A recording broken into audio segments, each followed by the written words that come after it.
You're listening to podcasts from the Congressional Internet Caucus Academy. Hello, everyone. Thank you for coming.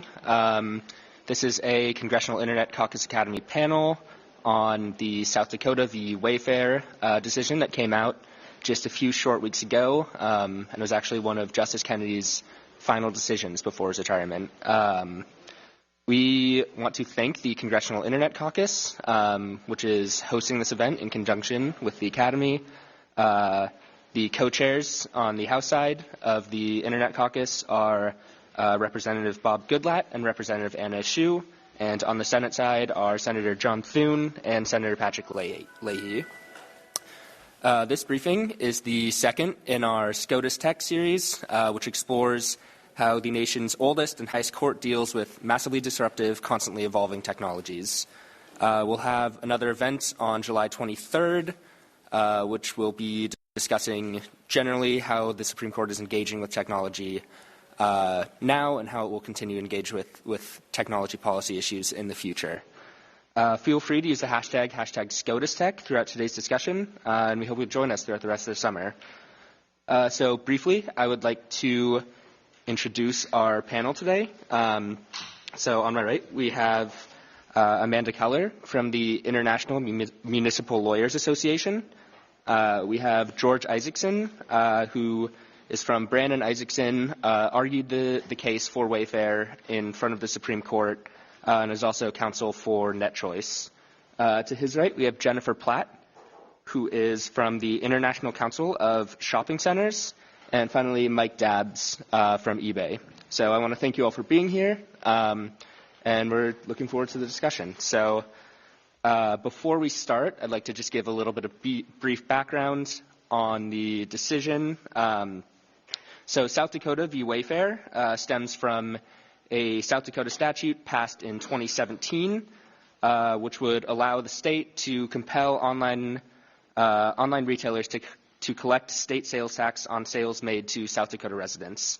The bill had a few stipulations, namely that the only online retailers forced to comply with this would be those with sales of over $100,000 or with more than 200 different transactions to residents in the state. So those were the only companies that kind of fell under the purview of this law. And so only kind of larger online retailers were affected, including Wayfair, Overstock, and Newegg, which did not comply with the law originally, citing a 1992 precedent in Quill v. North Dakota, which actually made it illegal for states to force online retailers to collect sales tax unless they had a physical presence in the state.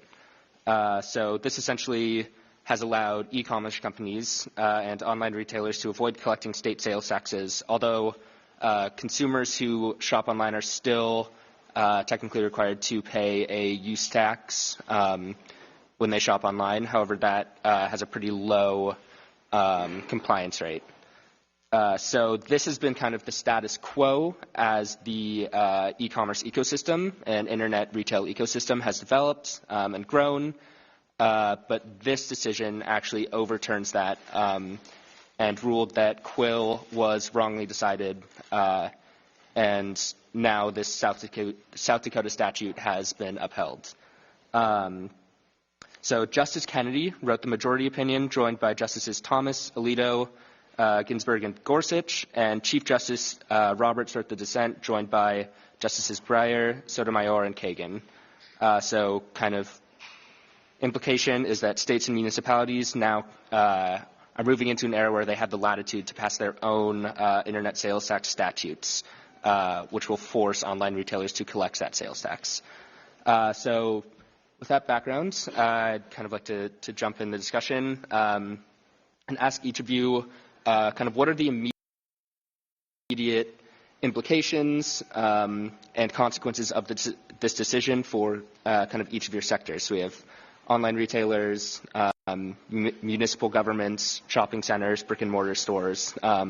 What does this look like for from each of those perspectives?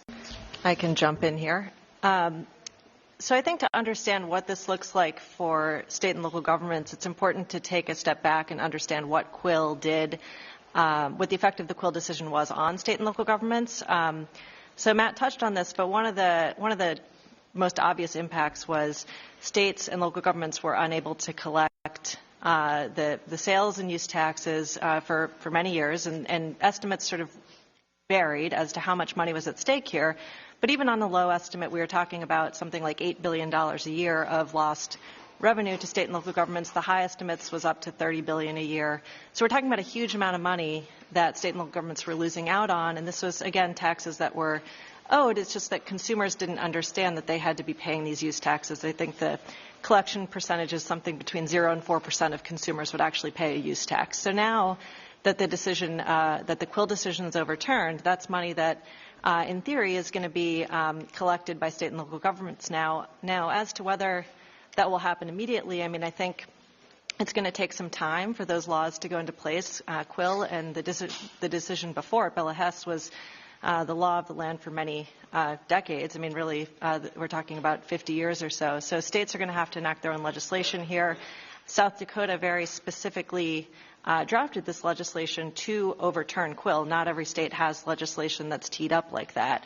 From the local government perspective, you know, you also have some impediments to local tax collection. There's some state laws that might prohibit local governments from collecting, and so those laws will have to be amended. There's also the streamline sales and use tax agreement, which I'm sure others may get into, and it's I think a very good effort at trying to simplify things for online retailers that want to collect money, but one sort of downside from a local government perspective is it essentially creates a uniform sales tax within a state, including, you know, preempting any sort of local tax rates. So if a city might have a higher tax rate than the state sets in that agreement, there's going to be questions as to what's going to happen. Is the city going to have to amend its local tax code? Is it going to still apply a higher rate to brick and mortar? And then the last thing I'll say before letting other people jump in here is the money obviously is going to be a very good thing, and that's it. From our perspective, this was a huge one as a result of that. But this wasn't just about the billions of dollars at stake for local governments. We also had secondary impacts on local governments as a result of the Quill decision. And so specifically as brick and mortar stores were closing down, and, you know, we'll hear more about why that may have happened, but as those were closing down, at least in part because of the Quill decision, you lost sort of the main street of cities and towns. You lost, you know, the town center. So that not only impacts what the community feels like, but it also lowers property taxes. It decreases property values around it. It increases municipal services to have to, you know, combat nuisances and crime. So there were a whole host of secondary impacts that I'm not sure overturning Quill is really going to immediately impact. But, you know, from our perspective, those consequences were very severe. So we're at least, you know, very pleased with the result that we can sort of move forward on collecting sales tax at this time. Well, I think in answer to Matt's question about what the immediate implications and consequences are, probably of greatest interest to this audience is the role that Congress plays. Congress is now the venue, the arena where the policy issues really are presented. Both the majority decision by Justice Kennedy recognized that Congress has a role to play, that Congress has the authority to set rules on what is appropriate and not appropriate for states to export their tax systems across their borders and require cross-border tax collection obligations. And the Chief Justice, in his dissent, joined by 3 other justices, was very emphatic in regard to the fact that it's Congress, people who are interested in this issue in this room, who should now turn their attention to this issue.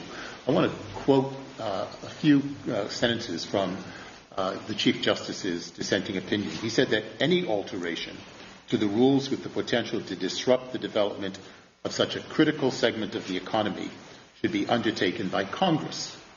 He went on to say that majority decision, quote, breezily disregards the cost that its decision will impose on retailers. Directly calculating and remitting sales taxes on all e-commerce sales will likely prove baffling for many retailers. Over 10,000 jurisdictions levy sales taxes, each with different tax rates, different rules governing tax-exempt goods and services, different product category definitions, and different standards for determining whether an out-of-state seller has a substantial presence in the jurisdiction. And he was especially concerned about the impact on small businesses when he said the burden will fall disproportionately on small businesses. One vitalizing effect of the Internet has been connecting small and even micro businesses to potential buyers across the nation. We'll probably hear more about that from Mike. He goes on to say the court's decision today will surely have the effect of dampening opportunities for commerce. A good reason to leave these matters to Congress is that the legislators may more directly consider the competing interests at stake. So all that the Wayfair decision concluded was that physical presence is no longer the standard to be applied. Justice Kennedy referred to it as an anachronistic rule. That's now behind us. Did recognize the fact, however, that there may be other elements in the Commerce Clause that would be relevant to the question of whether imposing these cross-border obligations is a burden on interstate commerce and therefore a violation of the Commerce Clause, and those may remain to be litigated. But I believe most importantly is the obligation and opportunity for Congress to take what really is the chaotic condition that this Wayfair decision has created and set order to it. The point here is not that states should be deprived of the revenue that's associated with purchase transactions by consumers in their state. I think the court has spoken to that issue. The question is, what should be the rules of the road? And we believe that those rules should be set by Congress. They should involve greater simplification, greater uniformity, protection from retroactive liability, and a system which makes it possible for the states to receive the revenue that they are desiring without burdens being imposed on commerce. And what's really necessary in order to achieve that is a transition period. We would also believe that Congress's responsibility to set a moratorium of modest but reasonable length to allow companies to adapt to the substantial new requirements that will be associated with tax collection. Yeah, so there was a lot there from react to. It's not on. Okay, there's a lot there from George to react to. But I'm going to go back to the question from Matt, which is what the immediate impact is for shopping centers. I think there's 2 points, and from the brick and mortar retail community, and not even them, also the wholesale community who've been part of the Marketplace Fairness Coalition. One is perception of this idea that the internet is tax-free is going to be wiped away by this decision. The internet has never been tax-free. As Matt noted, the tax has always been owed, and now there's a means to collect it.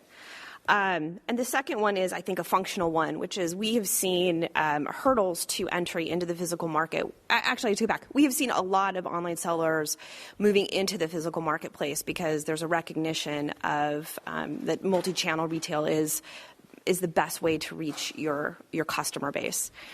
This decision, the previous standard under Quill, put an artificial hurdle there that stopped some online sellers from wanting to enter into the physical marketplace because of a concern over creating nexus that wasn't currently there. I think we'll see that now erased, and we'll see a number of online retailers moving into the physical place, as well as small sellers like Etsy sellers looking at using pop-up opportunities in shopping centers and in other locations. So I think there's going to be a really positive aspect to this in the marketplace to drive innovation of what improves a customer experience. I think that there is a role for Congress, and the Marketplace Fairness Coalition has been working for a decade to really come up with legislation that would have addressed this as called for in the 1992 decision at Quill. I think it's going to be a little bit more of a challenge now to see how, because I think there's going to be a real push to see how states implement the this ruling from Justice Kennedy. And I think that you're not going to see the chaos that I think is being overblown, because it's going to be a thoughtful, orderly process as states are not automatically throwing out lines saying your collections are owed. But I think we'll see a number of states very thoughtfully and methodically roll out standards based upon the South Dakota law in the coming weeks that will be very clear. So there are 24 states that are part of Streamline today, and of those states, there's thousands of online retailers that are collecting using the software available under Streamlined.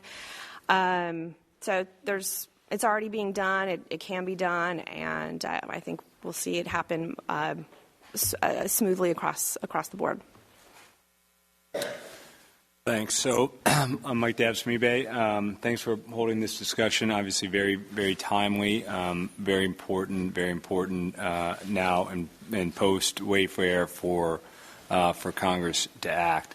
Let me just first explain kind of where eBay sits in this equation, because I've been at eBay less than a year and a half, and so I don't have the long experience that Jennifer and George and others have had on this single issue.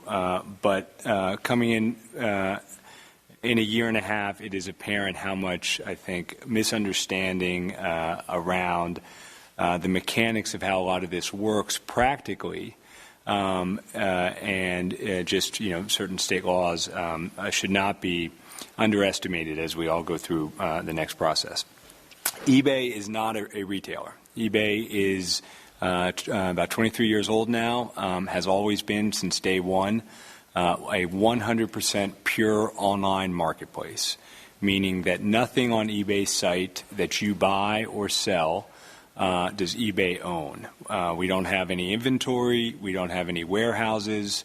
We don't do logistics, no trucks, anything like that. We simply connect buyers and sellers from across the country and around the world, and it's what we've done from day one. What this has allowed, what eBay and other marketplaces, you mentioned Etsy and there's a number of others, has allowed is a real empowerment, an empowerment of small businesses, an empowerment of entrepreneurs to come online, to be able to sell their goods, and to be able to reach customers in places they never thought they could do before. And that has happened in no small part to an overarching framework around how we look at small businesses on the internet and startups, and not overly burdening small businesses in ways that create market entry problems, and in ways that create a lot of excessive costs and compliance and unnecessary red tape and headaches that stop small businesses from becoming so many of the big businesses that we've seen before. So our takeaway from the court cases is pretty simple. We were disappointed. We thought that that 50 years of Supreme Court precedent should have been left alone. However, when looking at the case, it's clear that the justices were focused solely on were focused on large retailers and how those large retailers operated in a marketplace.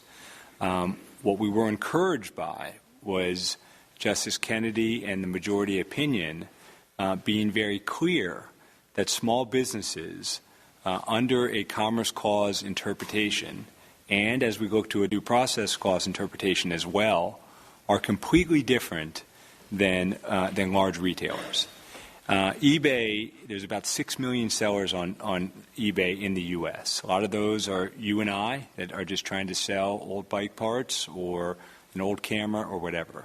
Hundreds of thousands of those are small businesses that I talked about, some of which have grown up to be bigger businesses. And what we were very encouraged to see is that in Justice Kennedy's opinion, he laid out 3 factors as to how a small business should or does, under the South Dakota law, receive a reasonable degree of protection. Factor 1 is that a business needs to do a significant amount of business into a state. South Dakota's law, and if I leave you guys with anything today, this is the most important. South Dakota's law at $100,000 or 200 transactions, but if you just take the $100,000 of remote sales, if you extrapolate that across the country, that's a $37 or $38 million national threshold. So what we are very concerned at, it's factor 1. Factor 2 was no retroactivity. Factor 3, be a member of the Simplified Sales Tax and Use Agreement, of which only 30% of all the consumers in the U.S. are in that, so there's a lot of work to be done there.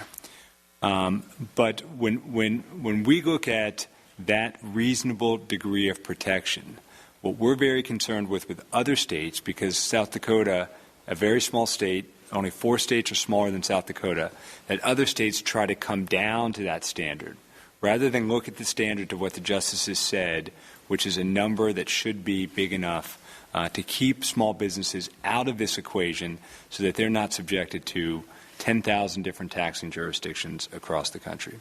So we look at it completely from a small business perspective. While we're disappointed in the court's case, we're encouraged as to some of what the justices, Justice Kennedy in the opinion, had to say.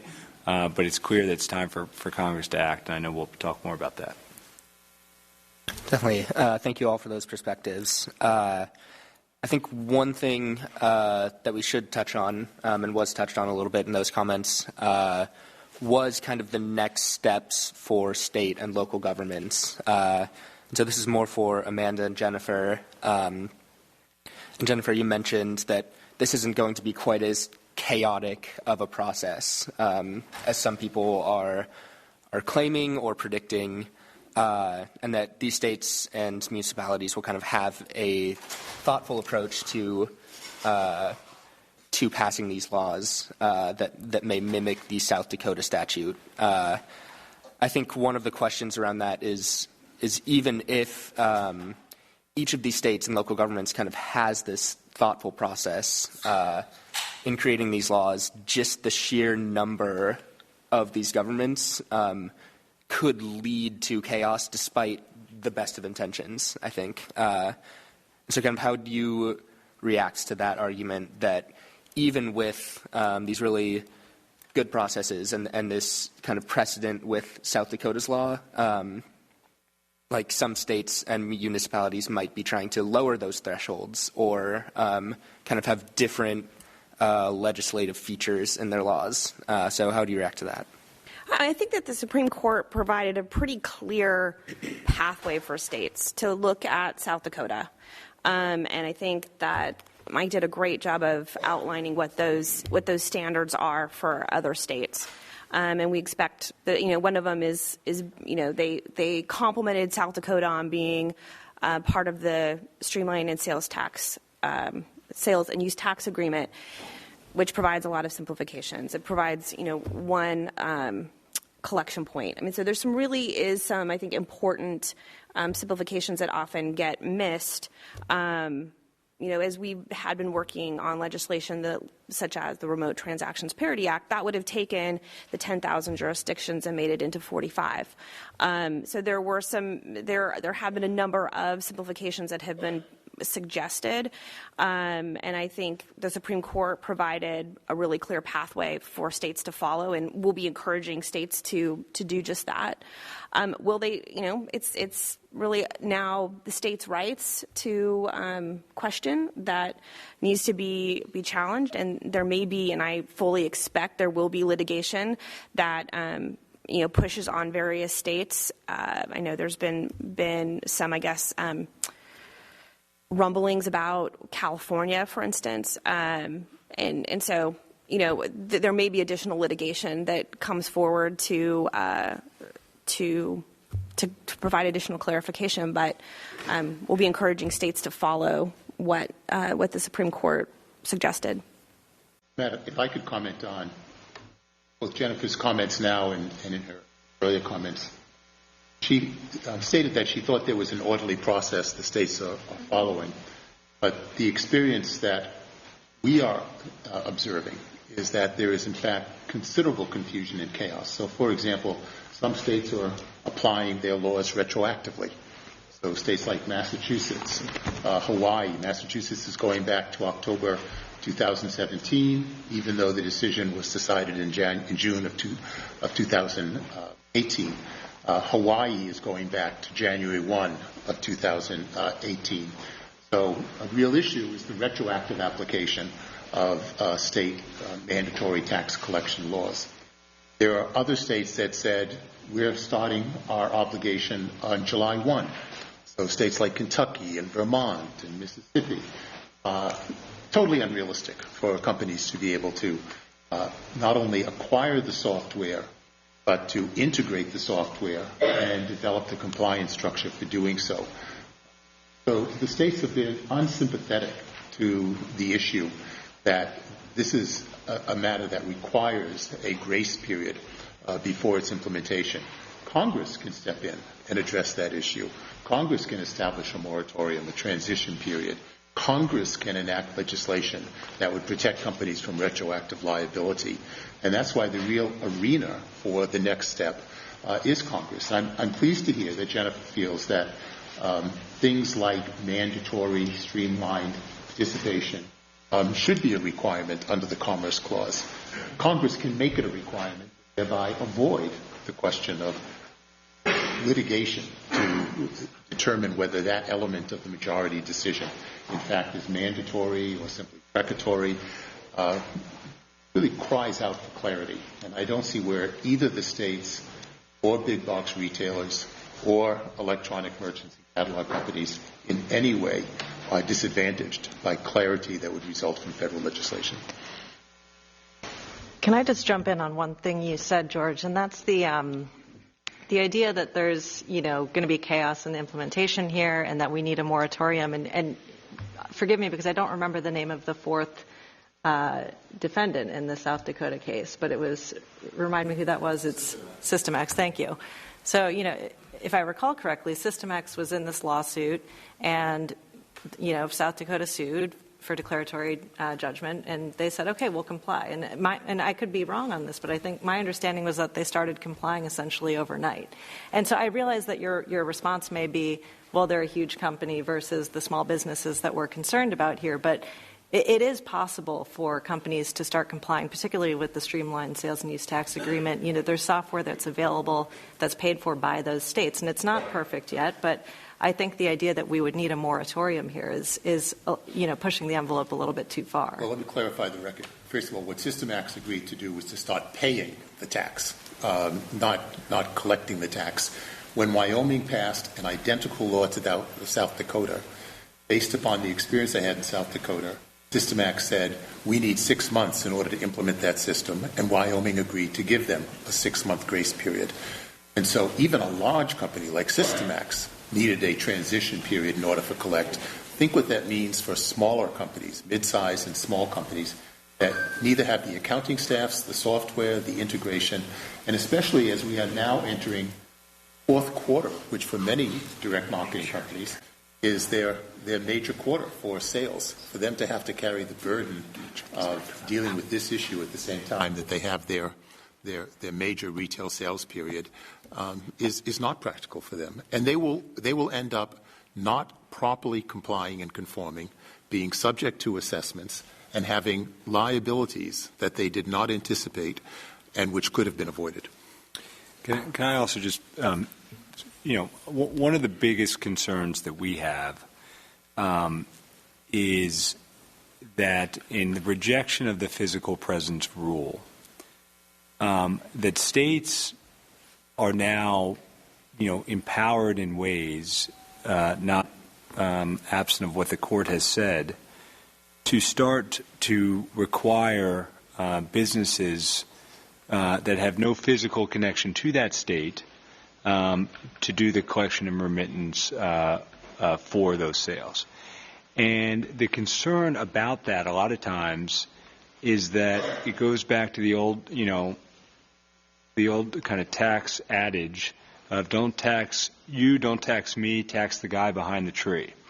And when you can levy a tax on somebody that's way 3,000 miles away, that's got a small to medium-sized business, and you can say to them, hey, we think you owe a lot more than you paid us, come appear in Wisconsin tax court.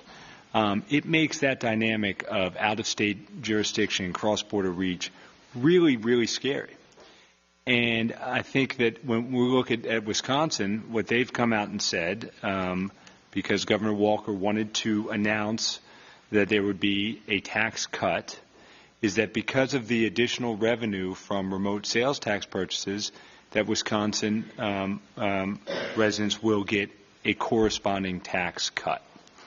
And the real concern is when they're trying to get every dime. How does that apply to small businesses, like George said, without the sophisticated tax and compliance departments? Because Wisconsin's relying on a 2013 statute that is not a new statute, that doesn't follow what the court has said. It will result in litigation, and we're going to see more and more of that type of thing across the board. So when George talks about a tax moratorium, we're in total support. There needs to be a pause to allow Congress as well as the states. And let's not forget, and George argued before the Supreme Court, so I wouldn't presume to give the legal analysis here any better than him. But the Wayfair court did not say that South Dakota law was constitutional. The Wayfair court simply said you can't use physical presence anymore as the determining factor for substantial nexus. Now go back to court and figure out whether or not it's constitutional. So even South Dakota still has to figure out whether or not their law is constitutional. And we shouldn't just race to get ahead to provide tax breaks or political benefits in order to try to collect this revenue as quickly as possible. So I think an important maybe misunderstanding is that the tax is not on the business. The tax is on the consumer that's purchasing the product. It is a consumption tax. So it is the consumer in Wisconsin that would be paying the tax. And as far as the regulation on the business that's not physically located in the state, there are a number of examples, but the one that comes to mind for me are wineries. There are a lot of wineries that don't like certain states' shipping laws or wine distribution laws. And so they simply say, I'm sorry, we will not sell to those states. So if there is a state, I think, like Wisconsin or others, where a seller finds it too burdensome to avail itself to that customer base, they can opt out. They can simply say, I'm sorry, we don't sell to that state. And I think that's the cost of, and I think that's what this decision said, is if you were going to do business in the state, if you are going to avail yourself of the consumers in that state, then you need to be collecting the sales tax of that state. All right, thank you. I think one of the kind of important questions that we're at now is, and we've touched on this quite a bit, is kind of where can Congress go from here? And obviously we're in the Rayburn House Office building right now. Probably a lot of people kind of interested in what the lay of the land is moving forward in Congress. And both the majority and dissenting opinions recognize that ultimately this question can only fully be resolved by Congress. So to each of you, I would just kind of ask, what would a satisfactory legislation look like? What would be kind of a good compromise between kind of where we're at now, where there's a little bit of uncertainty, versus kind of where we were at before when Quill was still in place? So. I think on one level, I sort of dispute the idea that this can only be resolved by Congress at this point. You know, from our perspective, states have always been considered the laboratories of democracy. I think there is an opportunity for states to go out and work on tailoring legislation that's specific to their needs. I'm not necessarily, opposed to congressional action here. I just worry about a one-size-fits-all approach. When you're talking about states' rights and federalism principles. I mean, South Dakota is a very different state than New York, than California. And, it may be that we'll see, more litigation as a result of states doing this, but that's also sometimes how we find some of our solutions. So, again, I'm not necessarily opposed to congressional action, but I think if it happens, we need to be careful to weigh the states' rights as you're considering this. This is money that is sorely needed by state and local governments, and it's been owed for a very long time. And, I'm personally not aware of the retroactive liability concerns. I do think that's an area that would be very appropriate for Congress to legislate in. And, my only understanding from that comes from the briefing, which said it appeared as though at least 40 states had their own sort of state law or constitutional state principles that would prohibit retroactive liability. And obviously, again, I'm just reading that from the briefs, and I believe that there may be states that are acting differently there. So that's an area where I think we'd probably agree that Congress could come in and prevent some of that heartache for some of the small businesses. But, I certainly would welcome the opportunity for states to act in this area. Let me just set some context that I think may be helpful to Matt's question. In the European Union, there's the VAT tax.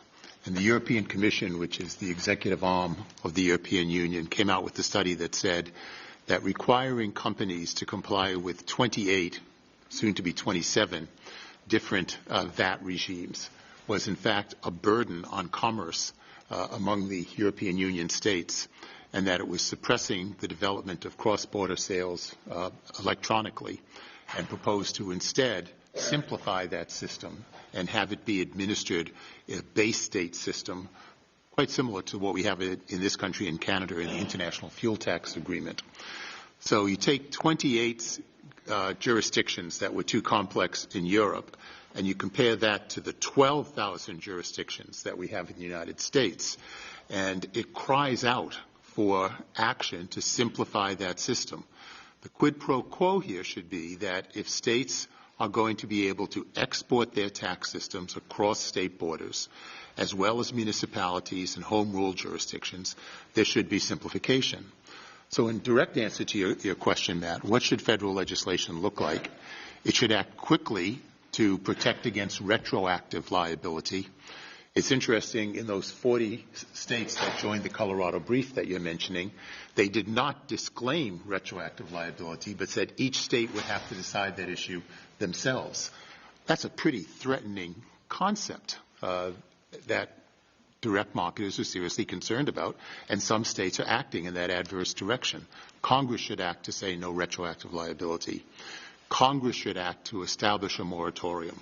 A 6-month moratorium, getting past this fourth quarter, letting companies make an adjustment before they're obligated to collect, and then adopting very reasonable simplification requirements.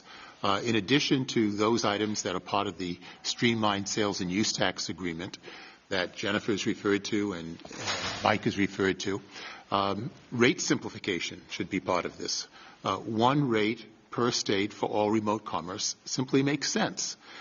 Companies should not be subject not only to 46 different states with sales and use taxes be subject to audit, but home rule jurisdictions. There are over 500 home rule jurisdictions in the United States that conduct their own audits. One audit on behalf of all participating states makes eminent sense. There's no reason why the definition of products should vary. In his dissenting opinion, the Chief Justice points out, why should Twix and Snickers be subject to different tax treatment in the same state? It just doesn't make sense. Why should sneakers be athletic equipment in one state and apparel in another state? Uniform definitions would simplify. This doesn't take any money away from the states. All that it does is takes an American economy that is increasingly reliant upon electronic commerce, and to rationalize it, to modernize it, to contemporize it. These are the steps that Congress can take without in any way harming states in regard to the revenue that they anticipate getting and will be getting as a result of the Wayfair decision. So I would just like to say that I wish that the points that George just laid out, we could have had that conversation 3 years ago, before this case moved forward to the Supreme Court and the Supreme Court made its decision on Quill. Because I think that a number of those things are built into the Marketplace Fairness Act in the Senate that passed in 2013, or in the Remote Transactions Parity Act, which has been introduced in a couple of Congresses, is now carried by Congresswoman Noem. I think that those are a lot of what we've been saying is there's a pathway to simplification and collection that kind of would have been a win for everyone. That's not the conversation that we've been having. And so I think from a practical standpoint, you have to look at votes, you have to look at states, where the votes in the states are. So SCOTUS has, that's my short version of Streamline. SCOTUS has 24 states and none of the big ones for the most part. So you don't have California, Texas, New York, Florida. I think it's going to be really difficult to get those states to submit their taxing jurisdiction to a third-party group. I mean, they've basically said they won't do it. So that's why we came to a two-pathway approach that would have allowed for SCOTUS states to be able to be granted collection authority, and those other states would have had to meet some other simplification standards. I think that if Congress does take up legislation, that will have to be the practical conversation that's had. And I think there's a number of other conversations, other topics that need to be dealt with foreign sellers, with retroactivity. Certainly there's both functional and fairness issues along with that.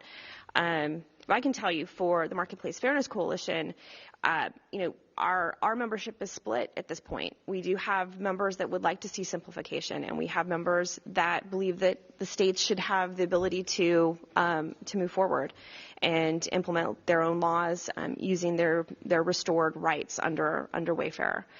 So I think from a practical standpoint, there's going to be some challenges to moving quickly. However, let's let the process work. Let's have some regular order. Let's I think probably a hearing would be at the minimum an opportunity to discuss this more robustly with stakeholders. Always open to having conversations to see what's possible. But I think that there are going to be some practical political challenges moving quickly. Yeah, so everything about simplification, clarity, the need for federal legislation, we definitely agree with that. I mean, I do think that we're going to see significant legislation throughout the states as they try to meet these different thresholds as set out by the court.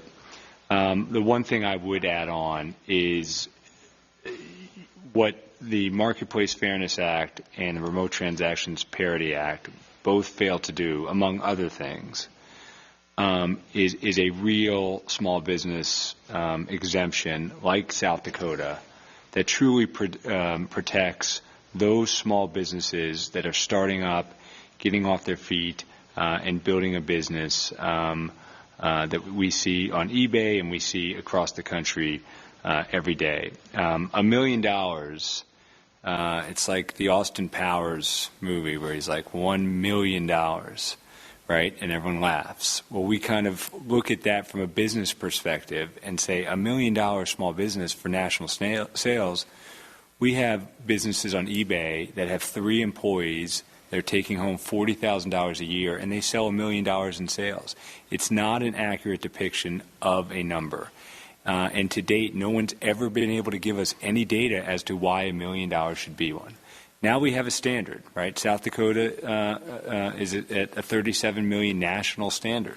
We're not saying it has to be that high, but it has to be at a level, either by sales or by employees, that truly takes into account the businesses at these size, the sophistication of their tax and compliance departments, and how they can fit that. And I think as part of any federal legislation, leaving those small businesses out of it, it makes complete sense. The money is not in these tiny micro and small businesses and what they're doing online. I think in 17 out of the 18, Wayfair being the exception of the top retailers that are online, currently collect and remit in all 50 states. Justice Roberts, in his dissent, said 86 to 93 of the top 100 currently collect and remit. So the big retailers that are out there, that's not an argument for eBay to have. But for eBay, a small seller exemption as part of any federal legislation is mandatory. And if we could get to a place where it was a real number, I think we could get to a much easier place on how to find a permanent congressional, federal bill. Great. So I want to leave time for audience questions. But before we get to that, I think we would be remiss if we didn't talk a little bit about Justice Kennedy's departure from the Supreme Court and what that means for this area of jurisprudence. Obviously, he wrote the majority opinion, and all of D.C. is kind of on the edge of their seat right now, waiting for the announcement of the new Supreme Court justice tonight.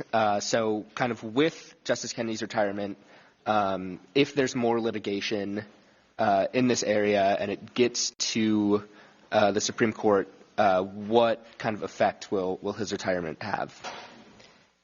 Well, interesting question. And, taxation, and George can probably speak to this better than I can, but taxation, when you look at Supreme Court cases, don't neatly divide along sort of the more traditional liberal and conservative lines. And so you look at the lineup of this case, and the dissent is, the Chief Justice with Justice Kagan, Sotomayor, and Breyer. And then you've got Justice Ginsburg along with Kennedy, Alito, Thomas, and Gorsuch. So it's really hard to predict what the replacement of Justice Kennedy would do in this area without knowing who the specific justice is and what their sort of tax law ideology is, what their state rights principles are, their federalism principles. So, I guess that's just my way of punting that this is it's an interesting question, but I really wouldn't be able to know until I know who the candidate, who the actual justice is. I think even after you know who the justice is, well, it'll right. be very hard to predict. You look at this very strange collection on the majority side and on the minority side, having the Chief Justice joining with liberal members of the court, having Justice Ginsburg joining with conservative members of the court. I think the court does not have a great appetite for state tax cases. It took 25 years before they decided to revisit this issue. If I'm practicing law 25 years from now, Matt, I'd be glad to give you a comment on where I think that bench might go.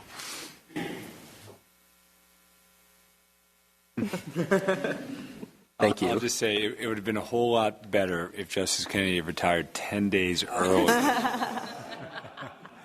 But in all seriousness, I mean, we knew Justice Kennedy. He had been very clear on his both in the DMA case on his wantingness to review Quill. So we certainly understood that. We are thankful, I think, again, that he left language in that opinion for the future court to look at that makes a very clear distinction when looking at a Commerce Clause, how states should be treating thresholds in small businesses. So I think, completely to be determined. One other factor I think we should all think about, too, that is a concern out there for a lot of other industries, right? On eBay, you sell goods, retail type goods, and that's what we're all talking about today. But what does this opinion do for other types of services, right? A lot of these taxes are goods and services. So how do states start to look at professional services and different things like streaming services and those types of things? It's a real concern. And it's something that both state legislatures, Congress, and the courts are going to be looking a lot at. So it'll be very interesting to see what, a new justice as well as the existing justice, kind of how they view some of that. All right. So now I'd like to open up the panel to questions. You've got about 10 minutes left, so probably 3 or 4 questions. Here. Great. It's a fast question. Steve Del Document Choice. The question is for George Isaacson. I think for the staffers in this room, it would be a mistake to go home to your boss and say, it looks like physical presence is dead, because that's not what happened. The Supreme Court, George, said, don't count on us at the Supreme Court and our old 50-year-old physical presence rule. We're going to make that go away. But Congress can make physical presence the rule again. And then it could use that, what did you call it, a quid pro quo, for other simplifications states could undertake in order to overcome physical presence. So physical presence isn't dead. It's just, George, that the Supreme Court said their version is no longer law. In his dissenting opinion, the Chief Justice, speaking for 3 other justices as well, went through a series of different possibilities in regard to how Congress could act, including restoring a physical presence test, or establishing a physical presence test and then having an exception for it for states that in fact simplify and make more uniform their tax systems.